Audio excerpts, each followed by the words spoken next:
Trump প্রশাসন কি করেছেন, বাইডেনের যে পাবলিক চার্জ ছিল নীতিটি সেটি বাতিল করে দিয়েছেন। যদি মনে হয় যিনি অ্যাপ্লাই করেছেন গ্রিন কার্ডের জন্য ভবিষ্যতে এই লোক, পুরুষ মহিলা যিনি হন, সরকারি সহায়তা অর্থাৎ পাবলিক বেনিফিটের উপর নির্ভরশীল হতে পারেন, তাহলে তার ভিসা যদি ইমিগ্রেন্ট ভিসা হয়ে থাকে অথবা গ্রিন কার্ড যদি প্রসেস হয়ে থাকে I-485, তাহলে সেটি প্রত্যাখ্যান ঝুঁকি খুব বেড়ে যাবে। যারা আমেরিকার বাইরে আছেন, আমি বাংলাদেশের কথা বলছি, অপেক্ষা করছেন ভিসার জন্য, ইমিগ্রেন্ট ভিসার জন্য বা গ্রিন কার্ডের জন্য আবেদন করেছেন, যারা অপেক্ষা করছেন অথবা আবেদন করেছেন, তাদের উপরেও সবচেয়ে বেশি প্রভাব পড়বে। সমস্যা হচ্ছে কি, আপনি যদি পাবলিক চার্জে পড়ে যান, আপনি যদি কাউকে স্পন্সর করতে চান, আপনি এটা পারবেন না। আপনার ফ্যামিলির কাউকে করতে যাচ্ছেন, সেটাও পারবেন না। আপনি বলতে আমার তো গ্রিন কার্ড আছে, ইয়েস, আপনি সিটিজেনশিপও থাকতে পারে, বাট আপনি যখন কাউকে আপনার ফ্যামিলি ফ্রেন্ডস যার জন্য স্পন্সর করতে চান, ইউ উইল বি ডিসকোয়ালিফাইড। যখন আপনি গ্রিন কার্ড অ্যাপ্লাই করবেন দেশের বাইরে থেকে ইমিগ্রেন্ট ভিসায়, আপনাকে $1 লক্ষ গ্রিন কার্ডের জন্য অ্যাপ্লিকেশনের জন্য US কনসুলেট ওভারসিজে যখন করবেন আপনাকে জমা দিতে হবে। Let's go to public charge rule. Okay, DHS, department of homeland security, যেটি আপনারা দেখছেন, এটা গতকালকে তারা পাবলিশ করেছে, ওকে, সকালে। সো হোমল্যান্ড সিকিউরিটি কি বলছেন, তাদের চূড়ান্ত ফাইনাল রুল প্রকাশ করেছেন।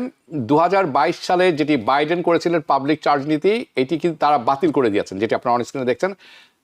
আপনাদের মনে আছে 2022 সালে জো বাইডেন পাবলিক চার্জের অনেক শিথিল করে দিয়েছিলেন, কারণ তখনও অনেক প্রশ্ন হচ্ছে, কারণ তখন ট্রাম্প ক্ষমতা থেকে গিয়েছিলেন কিছুদিন আগে। ওনার সময় কিন্তু এটি কিন্তু খুব কঠিন করে ফেলা হয়েছিল। সেই রাস্তায় আবার চলে যাচ্ছেন। ট্রাম্প প্রশাসন কি করেছেন, বাইডেনের যে পাবলিক চার্জ ছিল নীতিটি সেটি বাতিল করে দিয়েছেন, যার ফলে এই বছরের সেপ্টেম্বরের 18 তারিখ থেকে, অর্থাৎ this is July, August, September, 2 মাসের অ্যাকচুয়ালি 2 মাস আপনি বলতে পারেন, কারণ আজকে 17 তারিখ, 2 মাসের মধ্যে USCIS কি করবে, যে গ্রিন কার্ড বা অ্যাডজাস্টমেন্ট অফ স্ট্যাটাস ভিসা আমেরিকাতে প্রবেশকারীদের যারা আছেন আবেদনকারীদের ক্ষেত্রে সব ধরনের প্রাসঙ্গিক তথ্য বিবেচনা করে সিদ্ধান্ত নেবেন তারা, ওকে। এবং কি বিবেচনা করবেন, যে আবেদনকারী যিনি আছেন, যিনি অ্যাপ্লাই করছেন, এ কি ভবিষ্যতে সরকারি ভাতা অর্থাৎ পাবলিক বেনিফিটের উপর নির্ভরশীল হওয়ার সম্ভাবনা আছে কতখানি। নাও, এর আগে কি ছিল বাইডেনের সময়, 2022 সালের নিয়ম অনুযায়ী USCIS কর্মকর্তা যারা যখন আপনার ইন্টারভিউ নিতেন, তারা খুব সীমিত আকারে যেটা সুবিধা আপনি নিয়েছেন বেনিফিট, তারা বিবেচনা করতেন এটা। ফলে পাবলিক চার্জ নির্ধারণের ক্ষেত্রে তাদের যে ক্ষমতাটা ছিল সেটা ছিল সীমিত। এখন এটি সম্পূর্ণ পরিবর্তন হয়ে গেল। এই নিয়ম অনুসারে, নতুন নিয়ম অনুযায়ী USCIS এর যে অফিসার আপনার ইন্টারভিউ করবেন, তারা বলছেন যদিও যে প্রতিটি আবেদন কিন্তু ব্যক্তিগতভাবে কেস বাই কেস মূল্যায়ন করবেন। I think this is just বলশিট, okay. But just remember, সব কিছু কিন্তু একসাথে তারা দেখবেন। আপনি যিনি অ্যাপ্লাই করেছেন, তার আয়, তার সম্পদ, তার আর্থিক অবস্থা, তার স্বাস্থ্য। রিমেম্বার, আপনি অসুস্থ হলে কিন্তু সমস্যা আছে। আপনার শিক্ষা, আপনার দক্ষতা, আপনার পারিবারিক সহায়তা অর্থাৎ ফ্যামিলি স্ট্রেংথ এবং অন্যান্য প্রাসঙ্গিক বিষয় বিবেচনা করা হবে, সব কিছু একসাথে। যদি মনে হয় যিনি অ্যাপ্লাই করেছেন গ্রিন কার্ডের জন্য ভবিষ্যতে এই লোক, পুরুষ মহিলা যিনি হন, সরকারি সহায়তা অর্থাৎ পাবলিক বেনিফিটের উপর নির্ভরশীল হতে পারেন, তাহলে তার ভিসা যদি ইমিগ্রেন্ট ভিসা হয়ে থাকে অথবা গ্রিন কার্ড যদি প্রসেস হয়ে থাকে I-485, তাহলে সেটি প্রত্যাখ্যান ঝুঁকি খুব বেড়ে যাবে। আমি বলবো ঝুঁকি তো আমি খুব সুন্দর করে বলছি, আসলে তার প্রত্যাখ্যান হওয়ার সম্ভাবনা খুবই বেশি হয়ে যাবে। না, USCIS এর বক্তব্যটি কি, তাদের মুখপাত্র জ্যাক ক্যালর, উনি বলছেন কি, ট্রাম্প প্রশাসন আইনের শাসন বজায় রাখছেন এবং আমেরিকার কর্মকর্তা, করদাতা যারা আছেন, ট্যাক্স পেয়ার, অর্থ যারা বাইরে থেকে আসছেন, বিদেশিদের কথা বলছেন, তাদের জন্য ব্যয় না করেন সেখানে তারা রক্ষা করার চেষ্টা করছেন। এবং যারা ভবিষ্যতে পাবলিক চার্জ সরকারি বেনিফিটের উপরে নির্ভরশীল হয়ে পড়তে পারেন, এরকম মানুষকে তারা ছেঁকে বের করবেন এবং তাদেরকে আসলে দেবেন না, সোজা কথা, ওকে। আমি প্যারাফ্রেজিং ইট। না, কবে থেকে কার্যকর হবে? 8 সেপ্টেম্বরের 2026 সাল থেকে এই নতুন নিয়ম কার্যকর হবে। 1 তারিখে, by the way, this is very important, same ডেটে যারা অ্যাপ্লাই করছেন গ্রিন কার্ডের জন্য, তাদের যে ফর্মটি আছে এই ফর্মটি পরিবর্তন হয়ে যাবে। এই ফর্মটির নাম আপনারা সবাই জানেন, I-485। এখন থেকে সেই দিন নতুন একটি ফর্ম ছাপা হবে। অ্যাকচুয়ালি কয়েকদিন পরে হয়তো তারা শুরু করে দেবেন।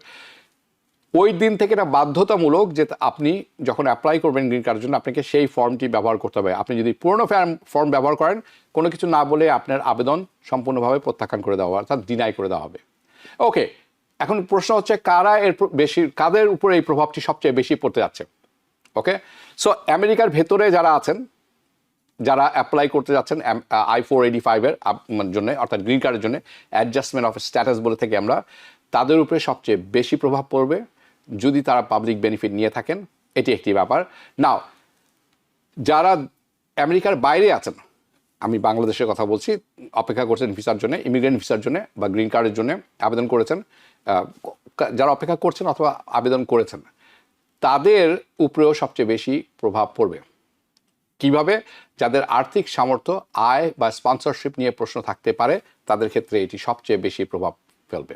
তবে এই নিয়ে এর অর্থ এই না যে তার মানে এই না যে আপনি আসলে কোনো সেবাই নিতে পারবেন না আপনি যদি কোনো কারণে দরকার পড়ে পাবলিক বেনিফিট নিতে। তার মানে এই না যে আপনি একদম যে কোনো পাবলিক সার্ভিস নিলেই আপনি স্বয়ংক্রিয়ভাবে বাতিল হয়ে যাবে আপনার আবেদন, সেরকম না। USCIS বলছে আবারও যে প্রতিটা আবেদন তারা ইন্ডিভিজুয়ালি দেখবেন। যদি সংক্ষেপে বলতে হয়, ট্রাম্প প্রশাসন বাইডেন প্রশাসনের পাবলিক চার্জের নীতি বাতিল করে দিয়েছেন। ফলে সেপ্টেম্বরের 18 তারিখ থেকে 2026-এ USCIS-এ যারা আবেদন করবেন তাদেরকে আর্থিক স্বনির্ভরতা দেখাতে হবে এবং ব্যাপকভাবে তাদের অ্যাপ্লিকেশন মূল্যায়ন করা হবে এবং সেই অনুযায়ী ভিসা এবং গ্রিন কার্ডের সিদ্ধান্ত নেওয়া হবে। হাউএভার, বেশ কয়েকটি জিনিস আছে এখানে যেটি আমি মনে করি যে দরকার। যে প্রায়ার রুলটা এটা তো গেলই, সেটা চলে গেছে। এখন কারেন্ট রুল, আচ্ছা আমি আরেকটি দেখাতে চাই। এটি যারা দেখছেন, এটি হচ্ছে সরি, ওকে, কি কনসিডার করা হয়ে থাকে যেটি আসলে পাবলিক চার্জের মধ্যে পড়ে। আপনারা যেটি দেখছেন এখন, এই যেটি স্ন্যাপ আছে, ভাউচার আছে, রেন্টাল অ্যাসিস্ট্যান্স আছে, ওকে, সোশ্যাল সিকিউরিটি সাপ্লিমেন্টারি SSI যেটি আছে, হ্যাঁ, তারপর টেম্পোরারি অ্যাসিস্ট্যান্স নিডি ফ্যামিলি এবং ক্যাশ অ্যাসিস্ট্যান্স, এই সমস্ত কিছুই কিন্তু পড়ে যাবে আপনার পাবলিক চার্জে। ক্যাশ অ্যাসিস্ট্যান্স তো definitely, this is very important to understand. এখন সমস্যা হচ্ছে কি, আপনি যদি পাবলিক চার্জে পড়ে যান, আপনি যদি কাউকে স্পন্সর করতে চান, আপনি এটা পারবেন না। আপনার ফ্যামিলির কাউকে করতে যাচ্ছেন, সেটাও পারবেন না। আপনি বলতে আমার তো গ্রিন কার্ড আছে, ইয়েস, আপনার সিটিজেনশিপও থাকতে পারে, বাট আপনি যখন কাউকে আপনার ফ্যামিলি, ফ্রেন্ডস, যার জন্য স্পন্সর করতে যান, you will be disqualified as a sponsor. কারণ আপনি জানেন, এই কয়েক মাস আগে আমরা বলেছিলাম যে যারা স্পন্সর করবেন তারা কিন্তু পাবলিক চার্জ নিতে পারবেন না এবং তাদের আর্থিক সচ্ছলতা থাকতে হবে। এটি বেশ কিছুদিন আগের ঘটনা। নাও, আরেকটি যেটি আছে বেনিফিট, যেটা আপনারা এখন যেটি দেখছেন, জেনারেলি যেটা কাউন্ট করা হয় না অ্যাজ এ পাবলিক চার্জ, যেমন emergency Medicaid, okay, child nutrition program, উইক প্রোগ্রাম, সিঙ্গল মাদার যারা আছেন তাদের জন্য, হেলথ ইন্স্যুরেন্স যদি আপনার প্রয়োজন পড়ে, ওকে, সেই ক্ষেত্রে আপনি কিন্তু পাবলিক চার্জ পড়বেন না। এনিওয়ে, এটি আমি আপনাদের জন্য তৈরি করেছি যাতে আপনারা খুব ভালো মতো পরিষ্কার থাকেন যে ব্যাপারটি কী, কোনটি এটির মধ্যে পড়ে, কোনটি এটির মধ্যে পড়ে না। স্পেশালি আপনি যদি যখন এই প্রোগ্রামটি সোশ্যাল মিডিয়াতে দেখবেন, মেক শিওর আপনি কিন্তু খেয়াল করেন। সো মেনি হিউম্যানিটেরিয়ান ক্যাটাগরি আছে যার মধ্যে এইগুলি পড়বে না, ওকে, কিন্তু আপনি বসে বসে নিচ্ছেন। কারণ আমরা সবাই জানি, আমাদের এখন এখানে অনেকেই আছেন যারা বসে বসে লং টার্ম হোম কেয়ার নিচ্ছেন। By the way, long term home care কিন্তু, আমি যদি এর আগেরটাই যাই একটু, প্লিজ একটু এর আগের, ওকে, যে long term medical assistance, MLTC যেটিকে বলা হয়ে থাকে, এটিও কিন্তু এটার মধ্যে পড়ে যাবে। So be careful. কারণ আমরা অনেকেই জানি যাদের বাড়ি আছে, ওন হাউসেস, কিন্তু মাল্টিপল হোম কেয়ার আছে এবং তাদের EBTও আছে, অ্যান্ড দ্যাটস দ্য প্রবলেম। যাদের প্রয়োজন তারা নিতেই পারেন, কিন্তু আমরা জানি যাদের প্রয়োজন নেই তারাও নিচ্ছেন। এই অপব্যবহারটি হচ্ছে প্রবলেম। এনিওয়ে, পরবর্তী যেটি আমরা দেখছিলাম সেখানে চলে যাই। নাও, এটি হচ্ছে কি পড়ে না, কিন্তু আরেকটি বড় কথা হচ্ছে এর মধ্যে কারা পড়বেন কারা পড়বেন না। ওকে, যারা গ্রিন কার্ড আছেন, যারা সিটিজেন আছেন, তারা ডেফিনেটলি পড়ে যাবেন এর মধ্যে। হাউজিং অ্যাসিস্ট্যান্স নেবেন, আপনি এর মধ্যে পড়ে যাবেন। সো আপনি যদি ভবিষ্যতে ভাই, বোন, বাবা, মা এরকম কাউকে অ্যাপ্লাই করতে চান, আপনি তখন ডিসকোয়ালিফাইড হয়ে যাবেন। নাও কাদের জন্য এটি প্রযোজ্য না? আপনি যদি রেফিউজি হয়ে থাকেন এই দেশে, you have a refugee status, আপনার জন্য এটি প্রযোজ্য না। আপনি যদি অ্যাসাইলি হয়ে থাকেন, অর্থাৎ আপনি অ্যাসাইলাম করেছেন, আপনার জন্য এটি প্রযোজ্য না। ইউ ভিসা যাদের আছে তাদের ক্ষেত্রে এটি প্রযোজ্য না। টি ভিসা যাদের আছেন তাদের জন্য হিউম্যান ট্রাফিকিং তাদের প্রযোজ্য না। অনেক ভাওয়া সেলফ পিটিশনার আছেন, তাদের জন্য এটি প্রযোজ্য না। কিন্তু আশ্চর্যের ব্যাপার হচ্ছে এই যে যাদেরকে যে ক্যাটাগরির কথা বলছি এনারা কিন্তু এগুলোর কোনো কিছুতেই কোয়ালিফাই করেন না। খুব কম সংখ্যকই আছে যারা কোয়ালিফাই করেন কোনো কিছুতে। কাজেই তারা লিখেছেন, আমি আপনাদেরকে জানানোর জন্য বললাম। নাও প্র্যাকটিক্যাল অ্যাডভাইস, যদি আপনি গ্রিন কার্ড অ্যাপ্লাই করতে যান এবং আপনি মনে করছেন যে if you are apply for a green card এবং আপনি পাবলিক চার্জ রুলের অ্যাপ্লাইয়ে পড়ে যেতে পারেন, তাহলে কি করবেন আপনি? আপনার পদক্ষেপগুলো কী হবে? অথবা আপনি এখনও পড়েননি, অ্যাভয়েড অ্যাপ্লাইং, আপনাকে যেটা অ্যাভয়েড করতে হবে ক্যাশ অ্যাসিস্ট্যান্স, কোনোভাবেই এটা অ্যাভয়েড করেন। ওয়েলফেয়ার প্রোগ্রাম এটাও অ্যাভয়েড করার চেষ্টা করেন, আনলেস নেসেসারি। যদি নেসেসারি না হয়ে থাকে অ্যাভয়েড করেন। যদি সম্ভব হয় অ্যাভয়েড লং টার্ম রিলায়েন্স, খুব লম্বা সময় ধরে স্ন্যাপের উপরে আপনি রিলাই করে থাকতে পারবেন না, থাকা উচিত হবে না। মেডিকেড এক্সেপ্ট এক্সামড ইউসেজ, কিছু ইউসেজ আছে এমার্জেন্সি কেসে, এটি ছাড়া মেডিকেড আপনি মিস ইউজ করবেন, এটা অ্যাভয়েড করা উচিত। হাউজিং অ্যাসিস্ট্যান্স, স্পেশালি যদি আপনার কেস পেন্ডিং থাকে, ইটস এ নো। নাও কী করলে ভালো হবে? Maintain employment. আপনার যদি জব থাকে আপনি মেইনটেইন করেন এটা, আপনি দেখান আপনার ফাইন্যান্সিয়াল সাপোর্ট আছে। কিপ ইউর ট্যাক্স রিটার্ন, যেই জিনিসগুলো আপনাকে হেল্প করবে যদি আপনি অ্যাপ্লাই করে থাকেন, রাইট? আপনি অ্যাপ্লিকেশনের মাঝপথে আছেন, আপনি পে স্ট্যাপ রাখেন, ব্যাঙ্ক স্টেটমেন্ট রাখেন, এভিডেন্স রাখেন যে আপনার অ্যাসেট আছে।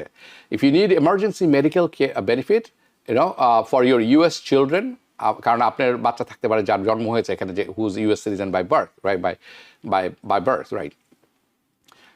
তাহলে speak with an experience immigration attorney, এটি খুব দরকার বিফোর ডিসাইডিং অ্যাসিস্ট্যান্স নিতে হবে কি নেবেন না। এলিজিবিলিটি ফর বেনিফিট যেটি আছে, আপনার যে যোগ্যতা আছে বেনিফিট পাওয়ার ক্ষেত্রে, অটোমেটিকলি ডাজেন্ট মিন এটা আপনার ইমিগ্রেশন কেসের উপর এফেক্ট পড়বে। কিন্তু এখন যে সময়ে চলে এসেছে, ইচ কেস তারা দেখছেন ইন্ডিভিজুয়ালি। হাউএভার আমি বলবো বি ভেরি ভেরি কেয়ারফুল। আমার মনে হচ্ছে এটি আরও ভেঙে বলতে হবে আগামী দু এক সপ্তাহ, কারণ এটি অনেক প্রশ্ন জন্ম দিয়েছে। এবং আপনারা জানেন টিবিএনের উপরে চোখ রাখতে হবে, কারণ আমাদের এখানে সবসময় অ্যাটর্নিরা আসেন, তাদেরকে আপনারা লাইভ প্রশ্ন করতে পারেন। খুব কম জায়গায় আছে যেখানে আপনি সরাসরি প্রশ্ন করতে পারেন, ইউটিউবে অথবা ডাইরেক্ট ফোন নাম্বার দেওয়া থাকে, রাইট? নতুন আরেকটি রুল নিয়ে এসেছেন যেটি গতকালকে ইন্ট্রোডিউস করা হয়েছে এবং ওয়াল স্ট্রিট জার্নাল এটি বড় করে এসেছে, হিলস অ্যান্ড এনবিসিতেও এসেছে। তারা বলছেন যে এখন থেকে গ্রিন কার্ড অ্যাপ্লিকেশন করবেন যারা দেশের বাইরে থেকে, আমেরিকার বাইরে থেকে, ধরে নিন আপনি বাংলাদেশে আছেন, কনসুলেট ওভারসিজ, রাইট? তাদের ক্ষেত্রে ইউএস ডিপার্টমেন্ট এখন চিন্তাভাবনা করছেন, কনসিডার করছেন এবং প্রপোজাল তৈরি করে ফেলেছেন যে তাদেরকে রিফান্ডেবল, অর্থাৎ আপনাকে ফেরত দিয়ে দেওয়া হবে, কিন্তু আপনাকে যখন আপনি গ্রিন কার্ড অ্যাপ্লাই করবেন দেশের বাইরে থেকে ইমিগ্রেন্ট ভিসায়, আপনাকে $1 লক্ষ গ্রিন কার্ডের জন্য অ্যাপ্লিকেশনের জন্য ইউএস কনসুলেট ওভারসিজে যখন করবেন আপনাকে জমা দিতে হবে।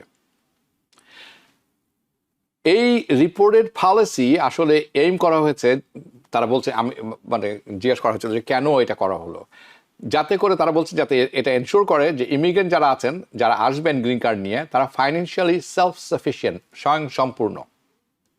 ওকে, এই বন্ড যেটি আছে এটি রিফান্ডেবল অনলি যখন অ্যাপ্লিক্যান্ট অফিসিয়ালি আমেরিকান সিটিজেন হয়ে যাবেন, অর্থাৎ আপনি আসছেন, আপনি সব আর কোনো কিছুর উপরে নির্ভর করেননি এবং আপনি যখন সিটিজেন হয়ে গেছেন তখন এটা আপনাকে রিটার্ন করা হবে, তার আগে না। So here is what you need to know about this reported plan. আপনার যেটা হু ইজ টার্গেটেড, কারা এটির লক্ষ্যবস্তু। এই রুলটা এক্সপেক্ট করা হচ্ছে যে এফেক্ট করবে সার্টেন ইমিগ্রেন্ট ভিসা অ্যাপ্লিকেন্ট। এটা তারা বলছেন ভদ্রতার সাথে, সার্টেন। আমি খোঁজ নিয়েছি এবং যেটি বুঝলাম এটি প্রযোজ্য হবে ভাই বোন এবং বাবা মা যে ইমিগ্রেশন ভিসায় আসবেন সেটির ক্ষেত্রে। যখনই দেখা হবে যে আপনি আসলে যথেষ্ট স্পন্সর নিচ্ছেন ওখান থেকে, আপনি যথেষ্ট সামর্থ্য রাখেন না, আপনাকে ধরে নেওয়া হবে যে আপনি এসে এখানে সরকারি সাহায্যের উপরে বসে থাকবেন, তখনই তারা এই $100,000 বন্ড বসিয়ে দেওয়ার সম্ভাবনা সবচেয়ে বেশি, particularly those applying for family base sponsored green card. এটি আমি জানতে পেরেছি। নাও হু ক্যান পে? আপনি নিজেও পে করতে পারেন, অথবা আপনার যদি ফ্যামিলি থাকে আমেরিকাতে, American relatives living in the US, তাদেরকেও পারমিট করা হবে যে তারা আপফ্রন্ট অর্থাৎ আগে ভাগেই এই বন্ডটা পোস্ট করতে পারবেন। কার পক্ষে? On behalf of the applicants যিনি আছেন। নাও এই মুহূর্তে কারেন্ট স্ট্যাটাসটা কি আছে সেটি হচ্ছে this is a propose rule under discussion. এবং নোয়িং দ্য কারেন্ট অ্যাডমিনিস্ট্রেশন, আপনি ভালো করে বুঝতে পারছেন এরা অনেক কিছুই করছেন।